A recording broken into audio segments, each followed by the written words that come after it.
Yeah, so that's the first key done with. Now I have to go freeze it. And I don't know, that's not a big deal either, and it's a personal opinion thing, but I actually kind of like the original system voice or whatever that you heard, that PAL code #1 confirmed. I like the original a bit better. I mean, there's not a huge difference either, it's just in the original it was a bit louder and it sounded like it was on some sort of broadcasting system or whatever. And I don't know, I just kind of like that a bit better. I can't really put my finger on it why I liked it better, but it's just something about it. Oh, damn.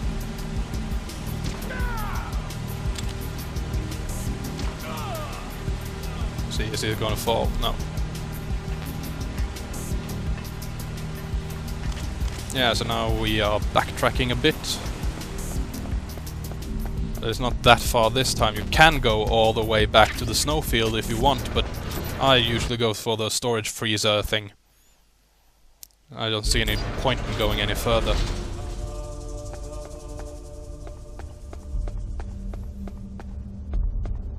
Freeze.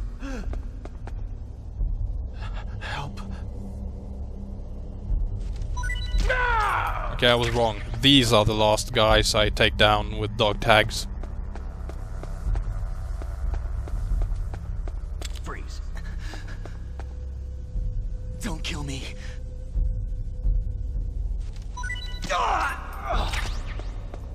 So, with those guys down, I just now have to wait in this room for a while until my PAL key freezes. And I don't know, but this part, the key part where you have to change it, is probably the most boring part of the entire game, both in this and the original. I get the concept. I think the concept is great, but it's not really fun to just stand around and wait for something to happen. And just stand around and wait for that key to freeze. If you had to do something to make it freeze or something, that probably would have made it a bit better, but yeah, it's not a big deal at all. I mean, some might say that it's kind of nice to have one moment where you're not actually running around or sneaking around, having to be really careful or whatever. But nah, I just think from a sorry, I just think that from a gameplay perspective that it's not that great. But I'm not. It's done already. But I'm not knocking it or anything. It's just, yeah, they could have maybe put a little more thought into some creativity there, just something you had to do to freeze it or something. Because just waiting around for a few minutes or whatever, then you don't have to wait that long as you saw, but it's still. But I never had any big problems or issues with that, not in this and not in the original, because it was just something you had to do. But I do think they should have put a little bit more thought into that. Find a way you could have frozen it and heated it up without having to just stand around in some area.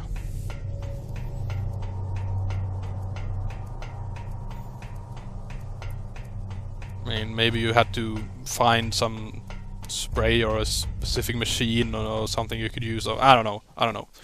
And it's not important at all. But anyway, now that we have the second key, you just have to input that one into the second terminal. So select it, and there we go.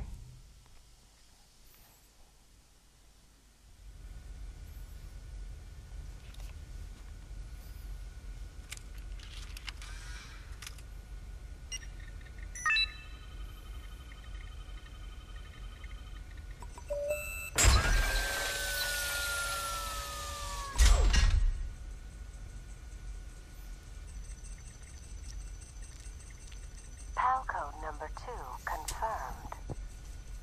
Awaiting PAL code number 3. Okay, there goes PAL code number 2. Next comes pal number 3. Warm the key. Yes, now we have to warm the key, and to do that we have to go back a bit longer than last time. Because now you have to go back to the blast furnace, the first room of this underground base part. If you remember, the first room after the snowfield.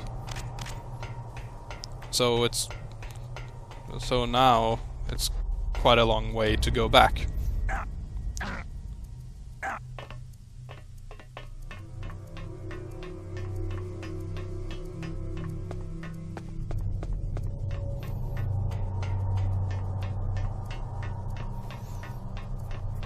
And again, I don't know, and again, some people probably didn't like this part, that you have to backtrack back and forth and all that. And some probably didn't care, and some thought it was okay. I never really cared that much about it, but I guess I kinda felt that it could have been done a bit differently, maybe. But I didn't really care. It's okay.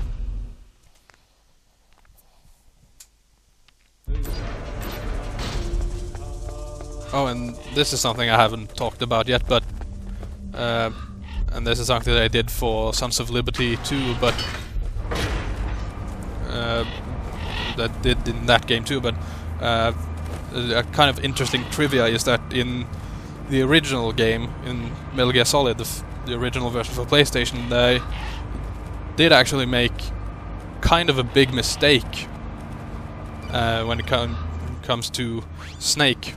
And how he holds the gun, and some of you might already know this, but as you see in this version, he runs with it holding it down, which is the correct way to do it. But in the original, he actually holds it upwards, like in the James Bond film and that sort of thing. But their military advisor, I think his name is Motosada Mori, probably not pronouncing that right, but I think it's something like that. He told them when they created the Sons of Liberty, the sequel, that real soldiers never hold their guns upwards because it's too dangerous. They always hold them down. So for the sequel, and as you saw in this version and the sequels to come after that, he always points his gun downwards. But in the original, he actually holds it upwards. So, and I know that was either due to technical limitations or maybe Mr. Mori, maybe the military advisor didn't have that much input in the original or whatever, I don't know, but it's just kind of fun, I think, that they actually made that mistake.